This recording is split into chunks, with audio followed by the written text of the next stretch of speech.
नमस्कार दोस्तों, welcome to सरकार स्टडी बेस्ड एजुकेशन। चलिए आज की इस क्लास में हम बात करने वाले हैं आईटीआई टीओ कोपा के अंतर्गत जो हमारी टेस्ट सीरीज चल रही है उसका प्रैक्टिस सेट नंबर अगला बोले तो 18 नंबर का। इसके पहले तक जो है 17 पार्ट ऑलरेडी कवर किए जा चुके हैं। आपको ये प्लेलिस्ट है, प्लेलिस्ट की लिंक दी गई है। अगर आप ये क्यूआर कोड को स्कैन करोगे तो भी आपको जो है पूरी प्लेलिस्ट आपके सामने निकल कर आ जाएगी, जिसमें सारे वीडियोज़ मिल जाएंगे। सारे वीडियोज़ से मतलब आपके प्रैक्टिस सेट वाले भी वीडियो मिल जाएंगे और दूसरे आपके जो डिटेल क्लासेस है, डिटेल क्लासेस इसका मतलब है यूनिट नंबर 7, यूनिट नंबर 8 या यूनिट नंबर 13। ये सारे जो वीडियोस है या फिर आगे आने वाले जितने भी वीडियोस है ये सभी जो है आपको इस प्लेलिस्ट में मिलने वाले हैं।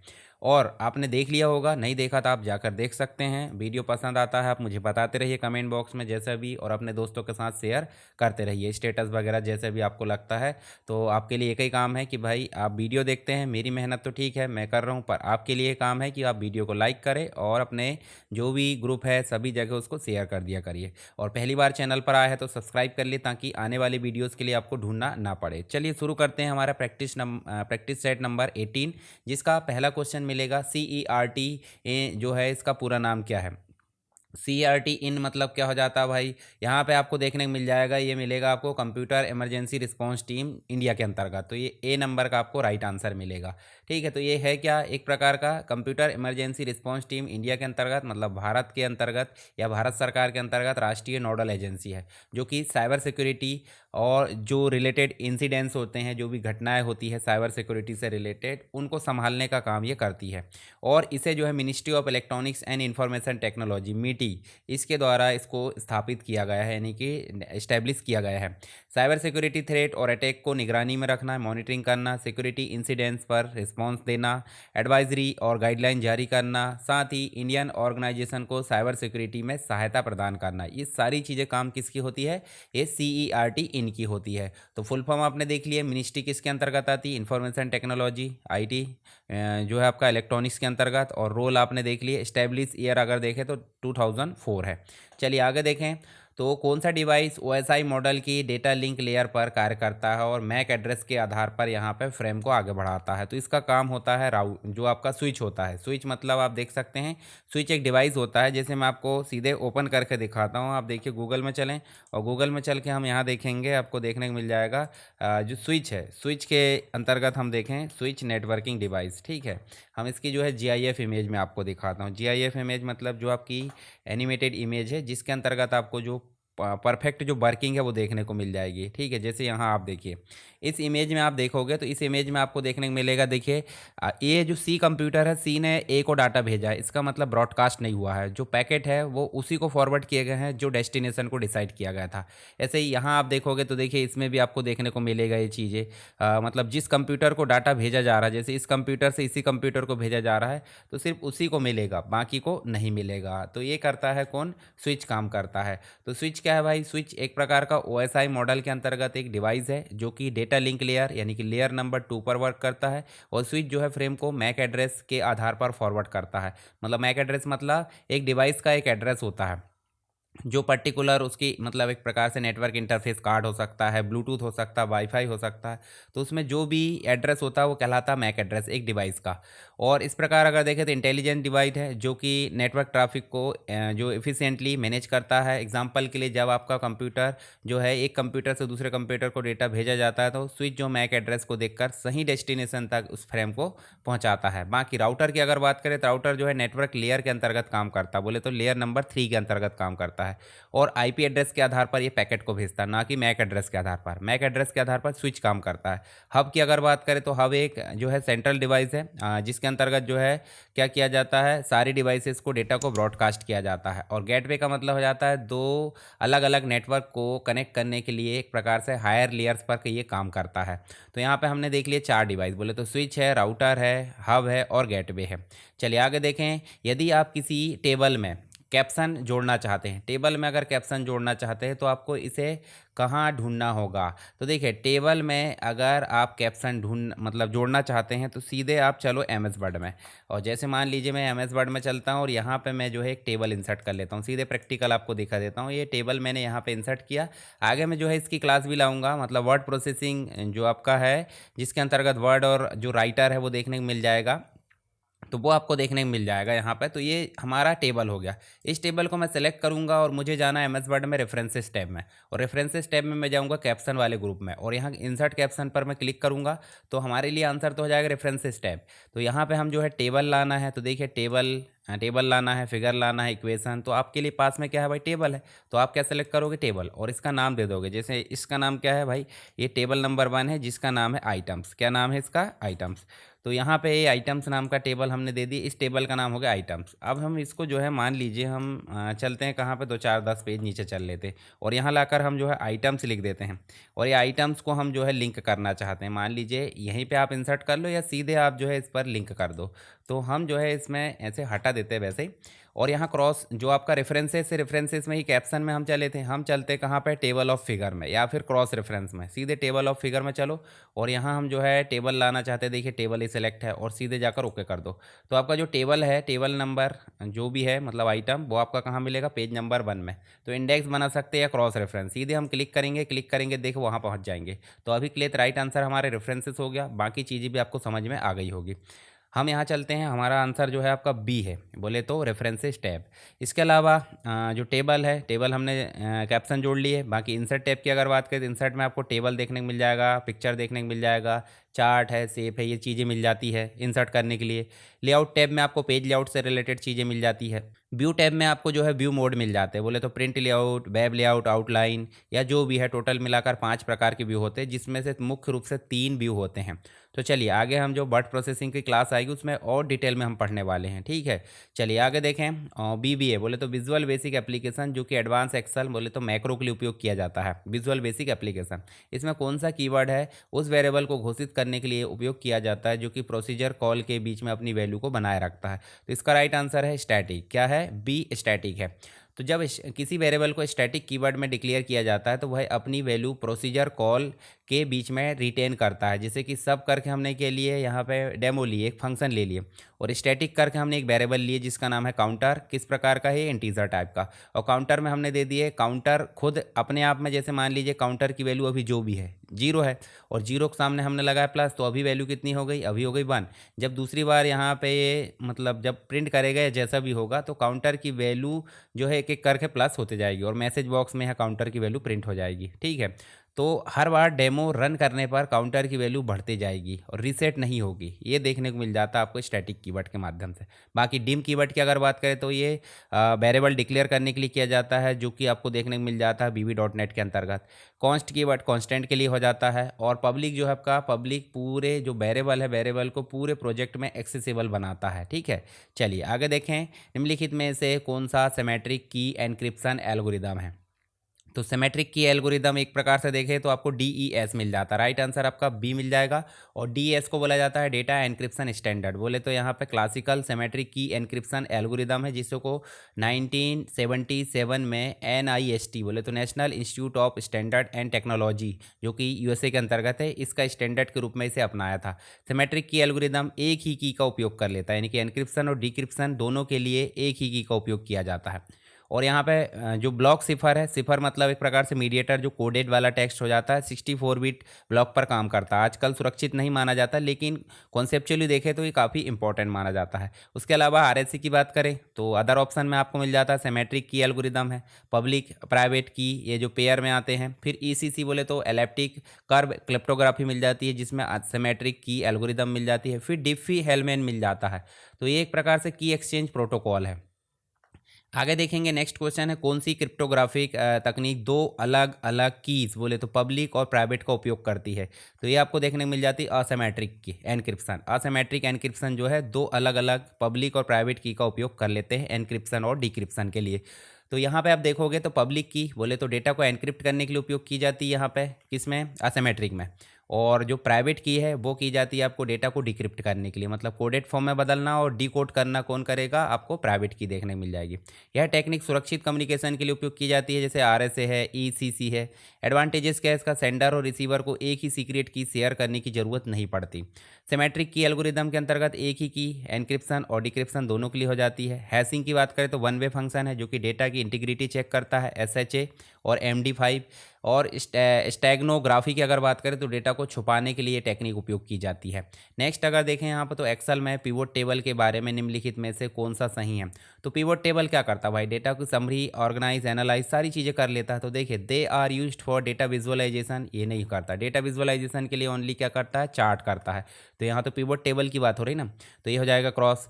तो कौन सा सही है भाई, दे समराइज, बोले तो समरी की निकालना, एनालाइज बोले तो विश्लेषण करना, रिकॉग्नाइज, ये सारी चीज़ें यहाँ पे पहचानने का काम कौन करता है, पिवोट टेबल। तो राइट आंसर आपका हो जाएगा बी नंबर का। बाकी they can only be used with text data, ये भी गलत है। They can not be refreshed after creation, बाद में रिफ्रेश किया जा सकता है, इसका मतलब बी आपका राइट आंसर है। तो पिवोट टेबल की अगर बात करूँ मैं, तो मैं पिवोट टेबल आपको दिखा देता हूँ। जैसे मान लीजिए देखिए आपके पास में ये टेबल बना, परंतु हम सीधे एक्सेल में चलते हैं और एक्सेल में चल के हम एक प्रैक्टिस शीट ओपन कर लेते हैं। देखिए हमारे पास में प्रैक्टिस शीट है और प्रैक्टिस शीट में चल के हम एक पिवोट टेबल देख लेते हैं। जैसे मान लीजिए हमारे पास में डे 15 में एक्सेल की सीरीज़ आप देख लेना, मैंने कंप्लीट एक्सेल जो आपका वर्किंग मोड में है, वर्किंग मोड का मतलब समझ रहे हैं ना, इंडस्ट्री लेवल का, ये कंप्लीट 30 दिनों में मैंने एक्सेल सिखाया हूँ। तो आपको देखिए यहाँ पे अगर देखें तो ये जो सीट है, इस सीट का हम सीधे बनाएंगे क्या, पिवोट टेबल। जैसे हम चलें और पिवोट टेबल ऐसे क्लिक करें, यहाँ न्यू वर्कशीट, और सीधे हमने क्लिक कर ली। उसके बाद देखिए आपको यहाँ पे फील्ड की लिस्ट मिलेगी, कौन कौन सी चीज़ों का बनाना भाई आपको। मान लीजिए आपको सेल्स पर्सन के हिसाब से बनाना, रीज़न के हिसाब से, रीज़न ले लिए, सेल्स पर्सन ले लिए, प्रोडक्ट ले लिए, उसके बाद आपने ले लिए टोटल। तो टोटल तो आ गया इसमें, पर हम जो है सेल्समैन को कहाँ रख देते हैं, रीज़न को हम रख देते हैं कॉलम में। तो देखिए रीज़न, अच्छा रीज़न को यहीं रहने दो और जो आपका सेल्समैन है वो यहाँ रहने दो, और सेल्समैन के अकॉर्डिंग, और ये जो प्रोडक्ट है, प्रोडक्ट आप अभी हटा दो फिलहाल में। तो आप ध्यान से देखिए यहाँ पे जो है आपका पिवोट टेबल क्या कर रहा है, रिकॉग्नाइज मतलब टोटल भी ला दे रहा है, एनालाइज भी कर दे रहा है, सारी चीज़ें यहाँ पे ये कर दे रहा है। तो इस प्रकार से पिवोट टेबल आपको देखने को मिल जाएगा। राइट आंसर तो हमने देख लिया। यहाँ पे देखिए समरी निकालने का काम भी कर लेता है, एनालाइज करने का काम, एक्सप्लोर करने का काम, रिकॉग्नाइज, ये सारे काम कर लेता है पिवोट टेबल। यूज़र आसानी से रोज़ और कॉलम को ड्रैग करके जो डेटा है उसको अलग अलग पर्सपेक्टिव में देख सकता है, कि भाई रीज़न वाइज या प्रोडक्ट वाइज या सेल्स वाइज, जैसे भी आपको देखना उस हिसाब से आप यहाँ पे देख सकते हैं। नेक्स्ट देखें, एक्सेल में किस फंक्शन का उपयोग किसी टेबल में पहले कॉलम से वैल्यू खोजने के लिए किया जाता है। भाई पहले कॉलम से बोले तो यहाँ आप देखोगे, उदाहरण के लिए हम चलते कहाँ पे, फिर से एक्सेल में चलते हैं और यहाँ ध्यान से देखिए हमारे पास में जो डेटा है, जैसे उदाहरण के लिए हम चलें तो हमको 12 13 यहाँ पे देखिए, ये देखिए मान लीजिए हमारे पास में ये डेटा है। अभी डेटा 10 की जगह 1000 भी हो सकता है, पर हम चाहते हैं कि कहीं दूसरी जगह हम P101 लिखें तो ऑटोमेटिक सामने आ जाए लैपटॉप। जैसे यहाँ देखिए आपको देखने मिल जाएगा, यहाँ हम मान लीजिए 107 सेलेक्ट करते हैं तो ऑटोमेटिक क्या आ गया, स्पीकर। तो 107 के सामने भी आप देखोगे तो आपका क्या देखने को मिलेगा, स्पीकर देखने को मिलेगा। तो ये क्या है, ये है एक प्रकार से लुकअप फंक्शन। लुकअप में आपके दो चीज़ आ जाती है। तो यहाँ पे एक बी लुकअप आ जाता है, एक एच लुकअप। तो वी लुकअप वर्टिकल में काम कर लेता है, एच लुकअप आपका हॉरिजॉन्टल में काम कर लेता है, और मैच के हिसाब से इंडेक्स वैल्यू निकालना ये काम कर लेता है। ठीक है, चलिए आगे देखें। वर्टिकल लुकअप का अर्थ है पहले कॉलम में वैल्यू को खोजता है, यानी कि वी लुकअप। इस प्रकार से वी लुकअप की वैल्यू दे दोगे, जिस सेल से आप खोजना चाहते हैं, जिस टेबल से आप खोजना चाहते हैं उसकी रेंज आ जाएगी, और उसके बाद कॉलम का इंडेक्स आ जाएगा। टेबल में आप तीसरे नंबर, दूसरे, तीसरे, ऐसे जो भी खोजना चाहते हैं, यहाँ रेंज जो आपका नंबर आ जाएगा, और आपका जो रेंज का लुकअप है ट्रू और फॉल्स एग्जैक्ट मैच के लिए यहाँ पे देखने को मिल जाता है। ठीक है, चलिए आगे देखें। एच लुकअप हॉरिजॉन्टल में खोजता है, इंडेक्स आपका किसी सेल की वैल्यू पोजीशन के आधार पर देता है, और यहाँ मैच जो है किसी वैल्यू की पोजीशन देता है, एक्चुअल डेटा नहीं देता है।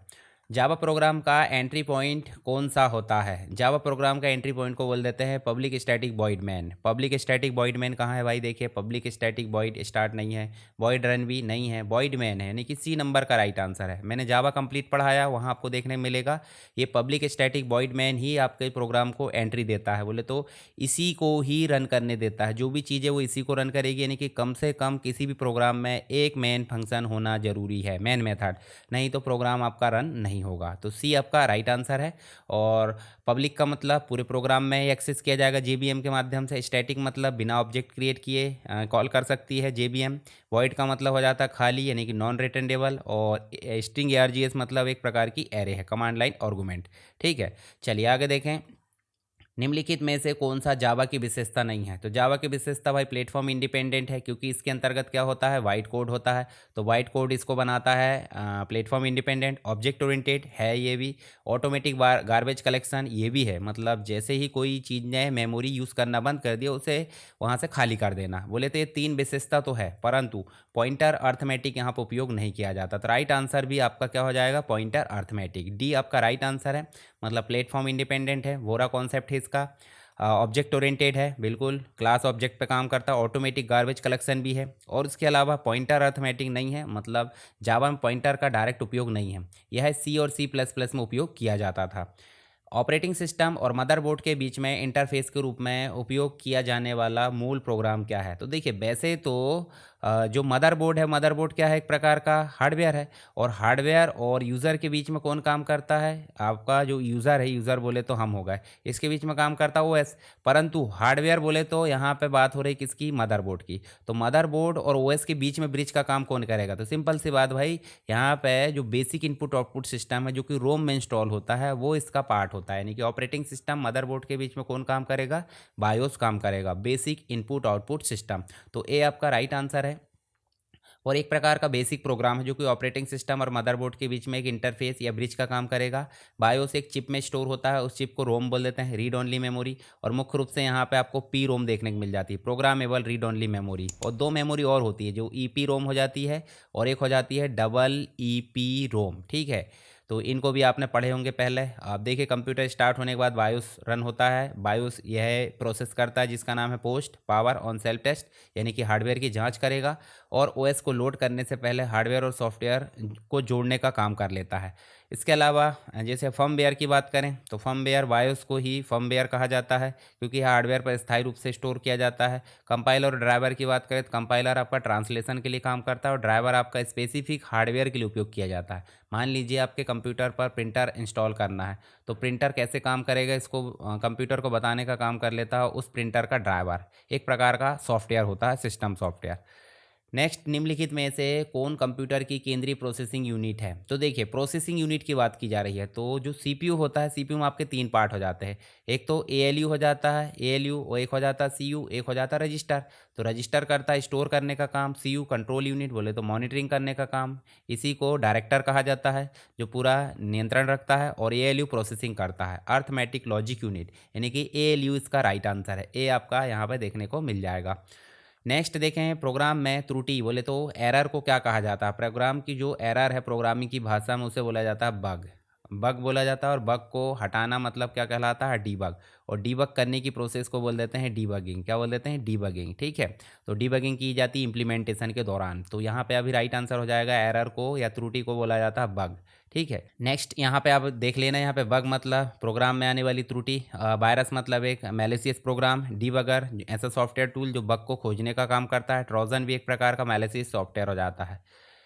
एक वर्कशीट की मूल इकाई या बेसिक इकाई जिसमें आप एक्सेल में डेटा जो है दर्ज करते हैं, क्या कहलाती है भाई? मूल इकाई तो सेल ही होगी ना। मान लीजिए आप, ये रो है, और रो के बाद ये कॉलम आप खींच रहे हो, तो इसकी जो चीज़ है इसको क्या बोलेंगे? इसको बोलेंगे हम सेल। ठीक है, और इस सेल का एक है, जैसे मान लीजिए ए है और यहाँ पे 1 है, तो इसका एक एड्रेस बनेगा A1।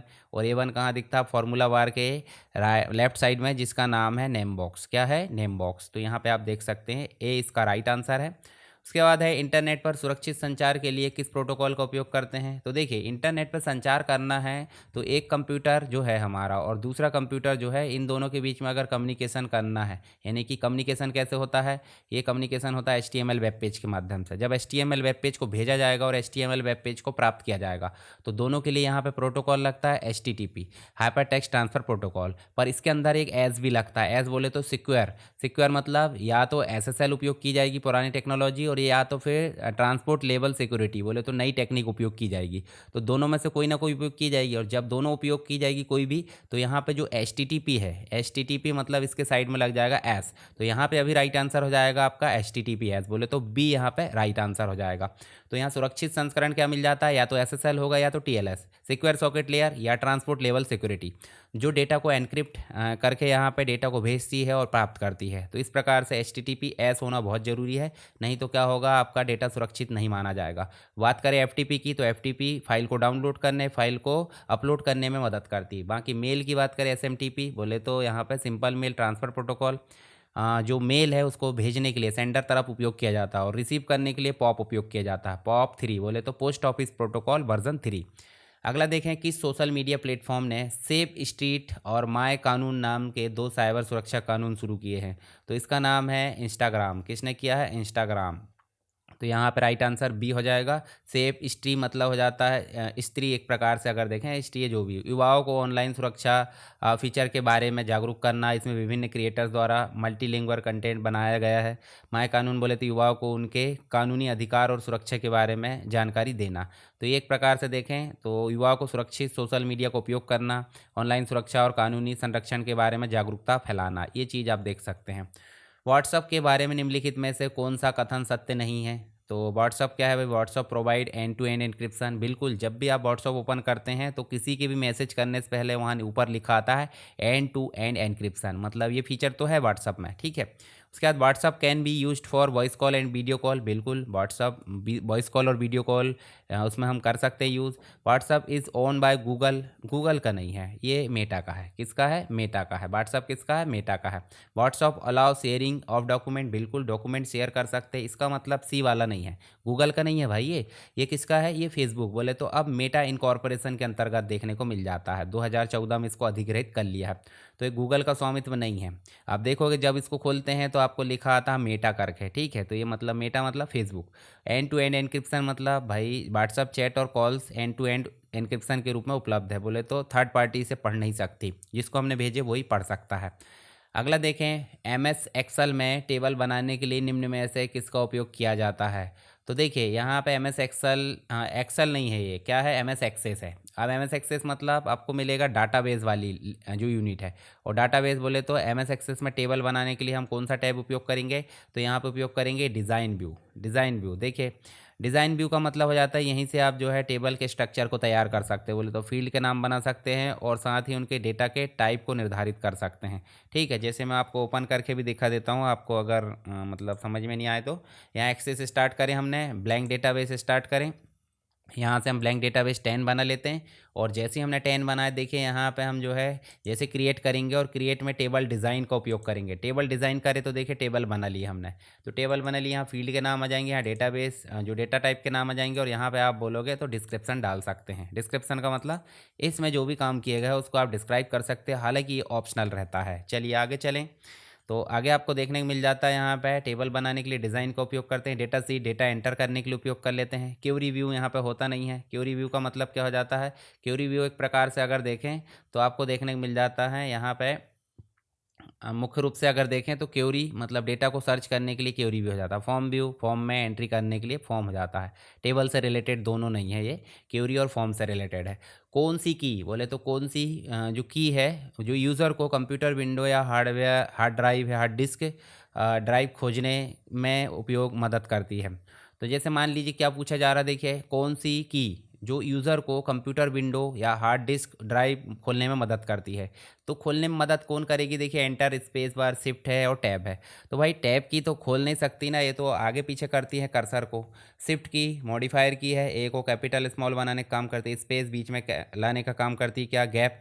बची एंटर की, तो एंटर की कैसे काम करेगी? मान लीजिए कोई फोल्डर पर आपने क्लिक किया और क्लिक करके आप कीबोर्ड से एंटर की प्रेस करते हो तो ये विंडो आपकी खुल जाएगी। जो भी आपने क्लिक किया, फोल्डर हो, फाइल हो या जो भी प्रोग्राम हो।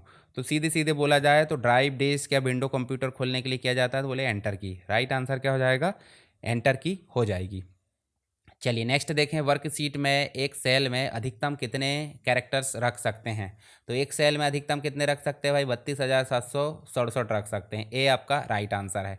और यहाँ देखिए सेल में अधिकतम ये वाला है, बाकी इनमें से केवल 1024 कैरेक्टर ही सीधे सेल में दिखाई देते हैं। बाकी कैरेक्टर फॉर्मूला वार में देखे जा सकते हैं क्योंकि सेल की विड्थ उतनी नहीं होती है। रैप टेक्स्ट और मर्ज सेल का उपयोग किया जा सकता है यहाँ पे मुख्य रूप से अगर देखें तो। एक खालिस्तान डिवाइस का उपयोग कई नोड को नेटवर्क से जोड़ने के लिए किया जाता है। तो कौन सी डिवाइस है जिसके अंतर्गत अगर देखें तो नेटवर्क में जोड़ा जाता है, ये कहलाती है हब। जैसे कि मैंने पहले भी बताया था, सेंट्रलाइज डिवाइस के लिए काम करती है और डेटा को ब्रॉडकास्ट करने का काम कर लेती है। मतलब अगर जो भी कंप्यूटर इसमें जुड़े हैं और डेटा भेजा जा रहा है तो सभी कंप्यूटर को आपस में मिल जाता है। और एक प्रकार से बेसिक नेटवर्किंग डिवाइस भी इसे कहा जाता है। बाकी स्विच की बात करें, डेटा लिंक लेयर पे काम करती है, जो किसी पर्टिकुलर को डेटा भेजने का काम करती है। ये नेटवर्क लेयर पर काम करती है, डेटा को पैकेट्स में भेजने का काम करती है राउटर। और ब्रिज जो है सेम नेटवर्किंग डिवाइस जो है दो लैन को आपस में जोड़ने का काम कर लेती है। ठीक है। यह पता लगाने के लिए कि किसी रेंज में कितने सेल में एक मानदंड बोले तो कंडीशन को पूरा करने वाले मान हैं। ठीक है। और खालिस्तान फंक्शन का उपयोग किया जाता है। मतलब एक प्रकार से अगर देखें तो ये कंप्लीट रूप से अगर मान लीजिए हमारे पास में सेल है, जैसे एक सेल हो गया, दो सेल हो गया, तीन सेल हो गया, चार हो गया, पाँच हो गया, छः हो गया, सात हो गया। हमने किसी में ए रख दिए, किसी में बी रख दिए, किसी में ए रख दिए, किसी में बी, ए इस प्रकार से। और यहाँ हम बोलना चाहते हैं कि ए को काउंट करो। तो काउंट तो हम कर लेंगे, पर काउंट कैसे करना है भाई, कंडीशन के अकॉर्डिंग। बोले तो ए को ही काउंट करना, और ए भी कैसा है, ए भी आपका स्मॉल है। तो इसके लिए लगाया जाता है काउंट, तो लगाता ही है, काउंट के साथ में लगाया जाता है इफ़। तो यहाँ पे अभी राइट आंसर हो जाएगा काउंट इफ़, है ना। काउंट इफ़ बोले तो यहाँ पे ए राइट आंसर है। किसी विशेष शर्त के आधार पर पूरी रेंज को किसके आधार पर बड़ा है 50 से, तो काउंट इफ़ लगाया जाता है, यानी कि रेंज और क्राइटेरिया यहाँ पे लग जाता है। निम्नलिखित में से कौन एक ऑपरेटिंग सिस्टम का मूल है, बेसिक है। एक प्रकार से अगर देखें तो एक बेसिक रूप से अगर देखें तो फाइल सिस्टम ऑपरेटिंग सिस्टम का मेन नहीं है, तो फाइल को मैनेज करेगा। प्रोसेस एक प्रकार की प्रोग्राम हो गई जो रनिंग स्टेट में होती है। सेल जो आपका कर्नल और यूज़र के बीच में इंटरफेस का काम कर लेता है। बचा कर्नल, कर्नल को ऑपरेटिंग सिस्टम का हार्ट या दिमाग कहा जाता है। तो आपका राइट आंसर जो बेसिक रूप से देखें तो ऑपरेटिंग सिस्टम का मूल मतलब कर्नल है। राइट आंसर ए हो जाएगा। चलिए नेक्स्ट देखें, यहाँ पे RDBMS बोले तो रिलेशनल डेटाबेस मैनेजमेंट सिस्टम। इसमें प्रयोग की जाने वाली डाटाबेस क्वेरी लैंग्वेज है। RDBMS में उपयोग की जाने वाली लैंग्वेज को बोला जाता है SQL, स्ट्रक्चर्ड क्वेरी लैंग्वेज। बोले तो सी यहाँ पे राइट आंसर है। ठीक है। इसका उपयोग RDBMS बोले तो रिलेशनल डेटाबेस मैनेजमेंट में डेटा को इंसर्ट करने, यानी कि रो इंसर्ट करने, डेटा को अपडेट बोले तो चेंजेबल चेंज करने, डिलीट अनावश्यक डेटा को हटाना, रिट्राइव मतलब देखना, इनके लिए उपयोग किया जाता है। और SQL को ANSI America national standard institute जो भी है ISO द्वारा स्टैंडर्डाइज किया गया, यानी कि मानकीकृत किया गया है। और लोकप्रिय RDBMS जैसे कि MySQL है, ओरेकल है, MS SQL सर्वर है, पोस्टग्री SQL है, आदि SQL का उपयोग किया जाता है। PHP तो एक स्क्रिप्टिंग लैंग्वेज है सर्वर साइड के रूप में। जावा आपकी प्रोग्रामिंग लैंग्वेज है ऑब्जेक्ट ओरिएंटेड। और CSS आपकी एक प्रकार की क्या है, स्टाइलिंग है, जो कि HTML को फॉर्मेट करने का काम कर लेती है। आगे देखें, टेबल में प्रत्येक रिकॉर्ड खालिस्तान होना चाहिए। तो प्रत्येक रिकॉर्ड आपके यूनिक होना चाहिए। मतलब टेबल में हमने जो डाटा एंटर करे हैं तो हर एक रिकॉर्ड यहाँ पे यूनिक होना चाहिए, सेम नहीं हो सकता। करेक्ट तो करेक्ट तो होते ही, रॉन्ग भी ऐसे नहीं होते, तो रहते क्या है, यूनिक। क्योंकि यहाँ पे हो जाती है प्राइमरी की का यूज़ किया जाता है, तो ये क्या होते हैं, ये यूनिक होना चाहिए। चलिए यहाँ पे आपका डी राइट आंसर है। इसके बाद टेबल में जो सूचना होती है, यानी कि इन्फॉर्मेशन होती है, इन्फॉर्मेशन एक इकाई है, इन्फॉर्मेशन की एक इकाई मानी जाती है, क्या फील्ड मानी जाती है। उदाहरण के लिए हमने टेबल बनाया और टेबल में अगर देखें तो हमने बहुत सारी फील्ड में डाटा को एंटर करा है। तो ये जो फील्ड है, फील्ड एक प्रकार की रोल नंबर है, नेम है, एड्रेस है, या फिर कोर्स है। तो एक पर्टिकुलर कोर्स को हम क्या बोलेंगे, इन्फॉर्मेशन की एक इकाई बोलेंगे। तो यहाँ पे फील्ड आपका राइट आंसर आ जाएगा। कॉलम भी हो सकता था। और रिकॉर्ड पर्टिकुलर एक व्यक्ति का पूरा जानकारी। ठीक है। फाइल इज कंप्लीट टेबल को बोल देंगे। और डेटा मतलब एक एक फैक्ट को हम डेटा बोल देंगे। ए अभी राइट आंसर है। MS वर्ड में बाय डिफ़ॉल्ट डॉक्यूमेंट किस मोड में प्रिंट होता है। तो MS वर्ड में बाय डिफ़ॉल्ट डॉक्यूमेंट कैसे होता है भाई, लैंडस्केप में, पोर्ट्रेट में, पेज सेटअप, प्रिंट प्रीव्यू। तो ये दो तो नहीं होंगे क्योंकि ये तो हमारी प्रोसेस हो गई। तो यहाँ पे ओरिएंटेशन पूछा जा रहा है, तो बाय डिफ़ॉल्ट अभी पोर्ट्रेट रहता है, जिसकी विड्थ कम रहती है और हाइट ज़्यादा रहती है। तो इसे क्या बोल देंगे, पोर्ट्रेट। बोले तो बी आपका राइट आंसर है। और लैंडस्केप आप मैनुअली कर सकते हैं। नेक्स्ट देख रहे हैं यहाँ पे, MS वर्ड में बनाई गई जो नई फाइल है उसका पूर्व निर्धारित नाम क्या होता है। हमने पहले भी देखे थे, एक्सेल का देखे थे। जो भी एक्सेल बनाई जाती है उसका नाम बुक बन रहता है। अगर कोई डॉक्यूमेंट बनाया जाता है MS वर्ड में तो उसका नाम रहता है डॉक्यूमेंट बन। और अगर कोई प्रेजेंटेशन बनाता है किसमें, पावर पॉइंट में, तो उसका नाम रहता है प्रेजेंटेशन बन। तो इस प्रकार आप देख सकते हैं तीनों का। तो अभी के लिए राइट आंसर डॉक्यूमेंट बन होगा। ठीक है, बी आपका राइट आंसर हो जाएगा। फिर उसके बाद MS वर्ड क्या है, MS वर्ड में हम टेक्स्ट को एडिट कर सकते हैं, लिख सकते हैं, डॉक्यूमेंट तैयार कर सकते हैं, सीधे सीधे बोले तो वर्ड प्रोसेसिंग कर सकते हैं, यानी कि ए आपका राइट आंसर है। Word processing software spreadsheet Excel है, ऑपरेटिंग सिस्टम विंडोज़ लाइनेक्स है। नेक्स्ट देख सकते हैं यहाँ पे, देखिए जो एम एस वर्ड है, एम एस वर्ड को आप देख लेना, यहाँ पे सारी चीज़ें आपको देखने मिल जाएगी। एम एस वर्ड के जनक कौन है? एम एस वर्ड के जनक जो है Charles Simonyi and Richard Brodie. तो यहाँ पे राइट आंसर आपका सी हो जाएगा। ये पहले भी हमने देखे थे, ठीक है। इसके अलावा आप देखोगे तो जो बाकी की चीज़ वो भी आप देख सकते हैं यहाँ पे। रिज्यूमे बनाने के लिए, रिज्यूम बोले तो वर्ड प्रोसेसिंग से रिलेटेड काम है, इसका मतलब सीधे सीधे बोले तो एम एस वर्ड में इसका काम हम कर सकते हैं। बी आपका राइट आंसर है। उसके बाद है एम एस एक्सेल में सभी वर्कशीट जो है फॉर्मूला क्या करती है? सभी वर्कशीट के जो फॉर्मूला है वो रिजल्ट को रिप्लाई करते हैं, यानी कि रिटर्न अ फॉर्मूला रिजल्ट, बोले तो सी यहाँ पे राइट आंसर है, ठीक है। तो रिजल्ट लौटाने का काम करते हैं फॉर्मूला। जैसे हमने इक्वल करके सम लिखे और रेंज दे दिए तो ये लौटाएगा क्या? इन सब का टोटल, ठीक है, इन सब का टोटल ये लौटाएगा। इसके अलावा काउंट, ये जो है इस रेंज में से पर्टिकुलर कंडीशन के आधार पर रिजल्ट को लौटाएगा। ले देखे सभी फॉर्मूला क्या कर रहा है? रिजल्ट को लौटा रहा है, मैनिपुलेट नहीं करते। ये देखिए मैनिपुलेट लेवल भी नहीं करते, बोध भी यहाँ पे नहीं है। एम एस वर्ड किसी भी जो डॉक्यूमेंट है या दस्तावेज है उसके कितने प्रकार के व्यू उपलब्ध हो जाते हैं? तो मैंने बताया था एम एस वर्ड में टोटल मिलाकर 5 व्यू है और मुख्य रूप से देखा तो 3 व्यू है। तो अभी तो टोटल मिलाकर यहाँ पे आपको लगाना पड़ेगा 5 व्यू। कौन कौन से होते हैं? प्रिंट लेआउट हो जाता है, जो कि प्रिंट कैसा आएगा बाय डिफ़ॉल्ट ये देखने को मिल जाता है। वेब लेआउट, इंटरनेट में कैसा दिखेगा हमारा डॉक्यूमेंट। आउटलाइन, डॉक्यूमेंट में सभी हेडिंग सब हेडिंग आउटलाइन के फॉर्म में दिखती है। ड्राफ्ट व्यू, नॉर्मल व्यू बोल देते हैं। और रीडिंग व्यू, अगर हम पढ़ाई के लिए यूज़ करना चाहते कोई डॉक्यूमेंट को तो फुल स्क्रीन मोड में ये उपलब्ध करा देता है। तो इस प्रकार टोटल 5 व्यू आपको देखने को मिल जाते हैं एम एस वर्ड में। एम एस एक्सेल में एक सेल को एक्टिवेट किया जाता है, तो एक सेल को हम क्लिक करके कर सकते हैं, एरो की के माध्यम से हम इधर उधर खिसका सकते हैं, या फिर कीबोर्ड से टैब की दबाएं तो भी हो सकता है। तो टैब की से हो जाएगा, क्लिक करके भी हो जाएगा, प्रेस करके कोई एरो की को बिल्कुल। इसका मतलब सभी यहाँ पे right answer, all of the above. चलिए नेक्स्ट देखिए, एम एस एक्सेल में पेज सेटअप डायलॉग बॉक्स में निम्नलिखित में से कौन सा ऑप्शन सेट नहीं किया जा सकता? पेज सेटअप डायलॉग बॉक्स में एम एस एक्सेल में क्या उपयोग नहीं कर सकते हम, या क्या सेट नहीं कर सकते हैं? तो प्रिंटर का सिलेक्शन, जब पेज सेटअप की बात हो रही तो पेज ही सेटअप करेंगे ना, प्रिंट कहाँ से आएगा? तो प्रिंटर वैसे गलत हो जाएगा।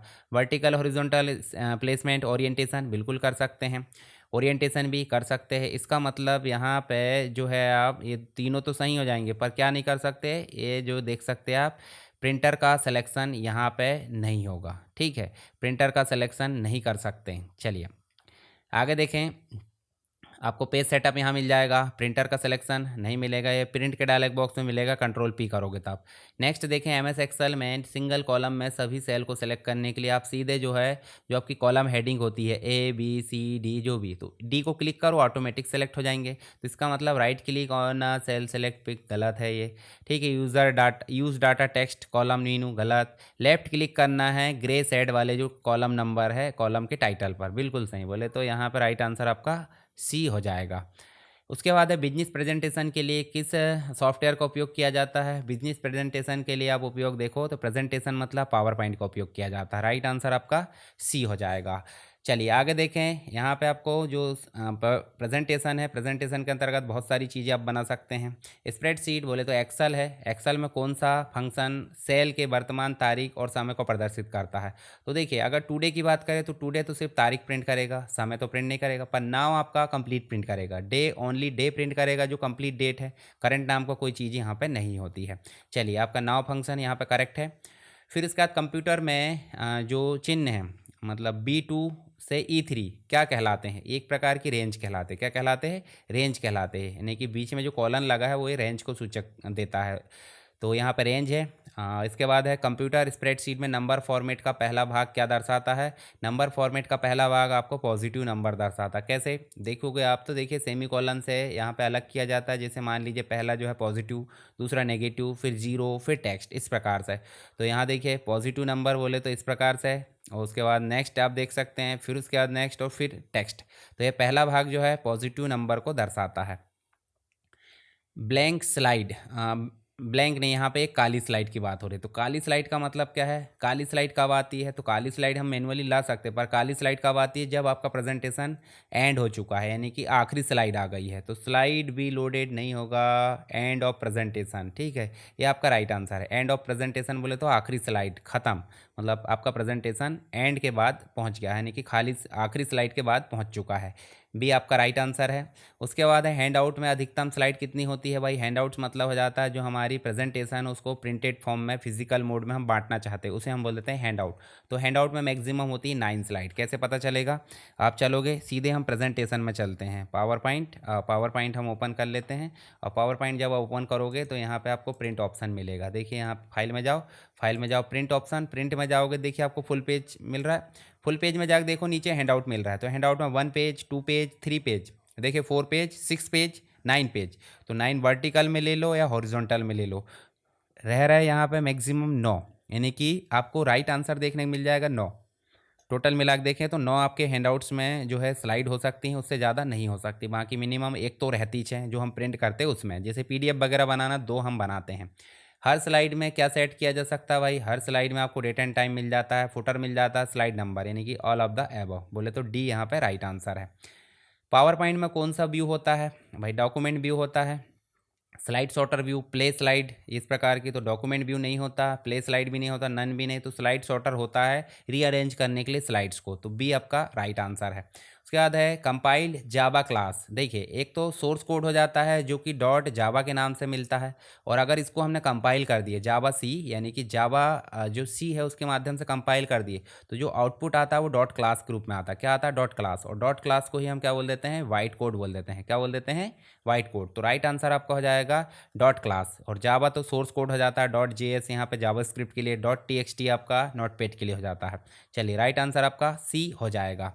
उसके बाद है एमएस पावर पॉइंट में किस मीनू आइटम में स्लाइड सॉर्टर विकल्प उपलब्ध होता है। स्लाइड सॉर्टर विकल्प आपको व्यू मीनू में मिल जाता है। व्यू मीनू में सारे व्यूज़ मिल जाते हैं, जैसे राइट आंसर आपका बी हो जाएगा। स्लाइड सॉर्टर बोले तो जो व्यू है उसमें मिल जाता है। फॉर्मेट की बात करें तो फॉर्मेट में सेव से रिलेटेड देखने को मिल जाती है फॉर्मेटिंग, ठीक है। और आपका जो है एनिमेशन में आपको स्लाइड के जो ऑब्जेक्ट होते हैं उस पर एनिमेशन मिल जाता है। टूल स्पेलिंग से रिलेटेड जो लैंग्वेज है उससे रिलेटेड ऑप्शन मिल जाते हैं। पावर पॉइंट टेम्पलेट का जो एक्सटेंशन है वो क्या रहता है, तो पावर पॉइंट का एक्सटेंशन पीपीटी एक्स होता है, पर टेम्पलेट का अगर देखें तो पीओटी एक्स हो जाता है, ठीक है। पावर पॉइंट टेम्पलेट एक्सटेंशन, ठीक है। तो यहाँ पे डॉट पीओटी एक्स बोले तो ए राइट आंसर है।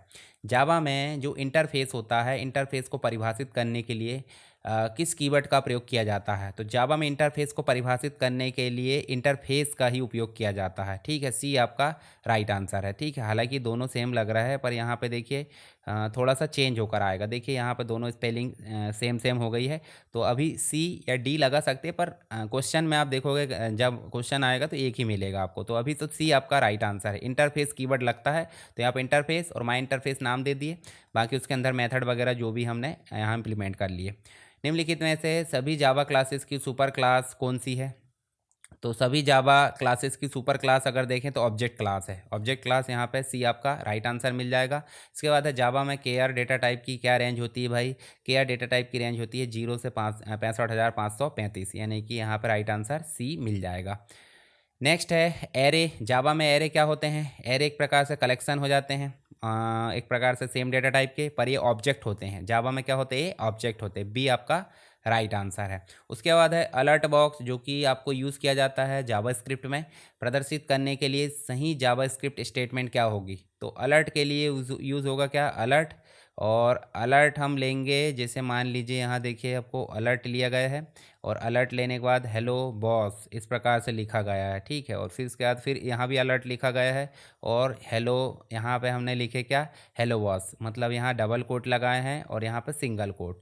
तो डबल कोट सिंगल कोट तो दोनों चल जाता, दोनों लगभग सेम है। बाकी अलर्ट इस प्रकार से नहीं लिया जाएगा, तो आंसर क्या आएगा, ए और बी, यानी कि डी आपका राइट आंसर रहेगा। चलिए इस प्रकार दोनों प्रकार से हम लिख सकते हैं। सिंगल कोट से शुरू हुआ तो सिंगल कोट से बंद हो गया, डबल कोट से शुरू हुआ तो डबल कोट से बंद हो गया, दोनों ही कोट यहाँ पर लगाई जा सकती है।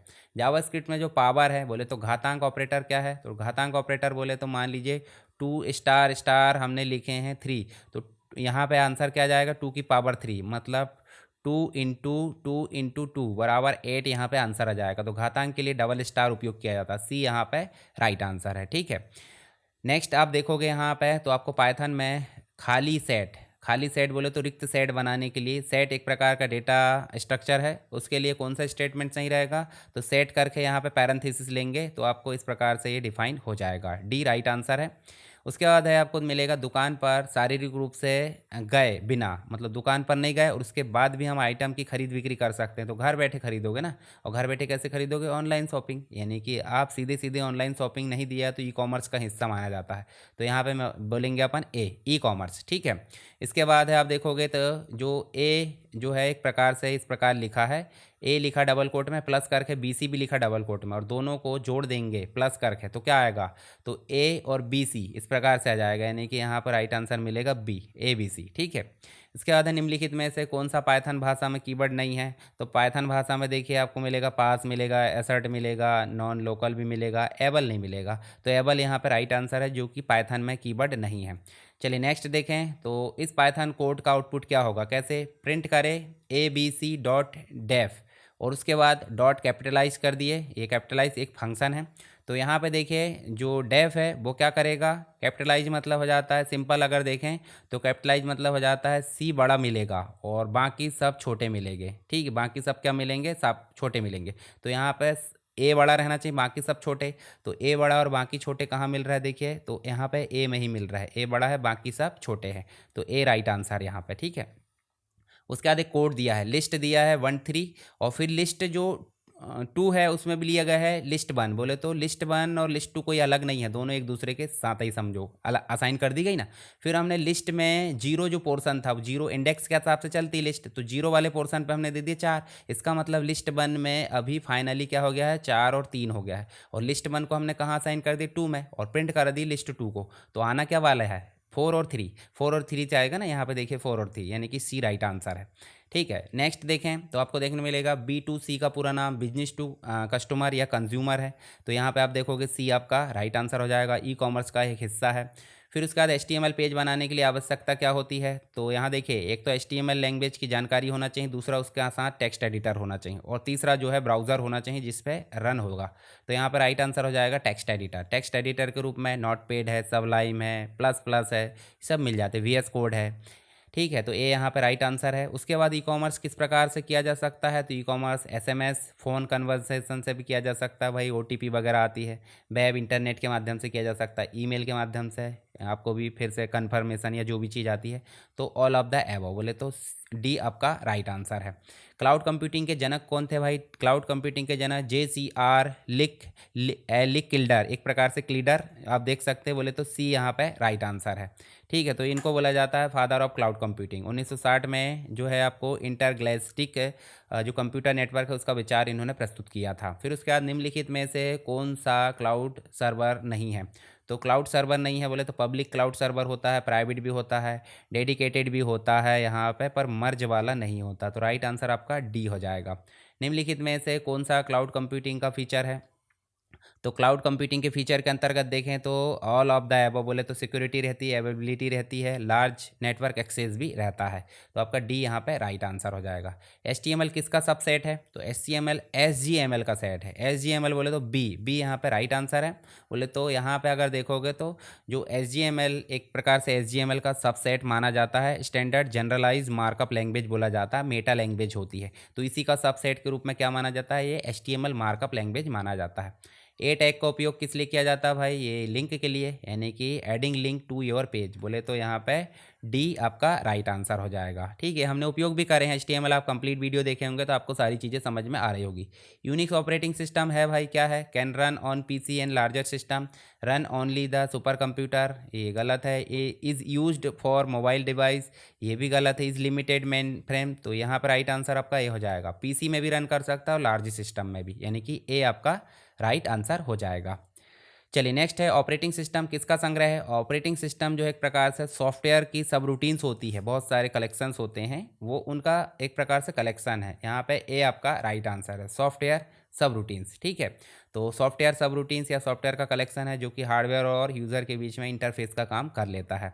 निम्नलिखित में से कौन सा ऑपरेटिंग सिस्टम नहीं है? तो देखिए यूनिक्स है, MS DOS है, और यहाँ पे मैक भी है। मैक आप देख सकते हैं, मैक ऑपरेटिंग सिस्टम जो कि आपका एप्पल में चलता है, पर पर्ल यहाँ पे एक प्रोग्रामिंग लैंग्वेज है, तो डी आपका यहाँ पे राइट आंसर होगा, ठीक है। पर्ल मतलब प्रोग्रामिंग लैंग्वेज है, ऑपरेटिंग सिस्टम नहीं है।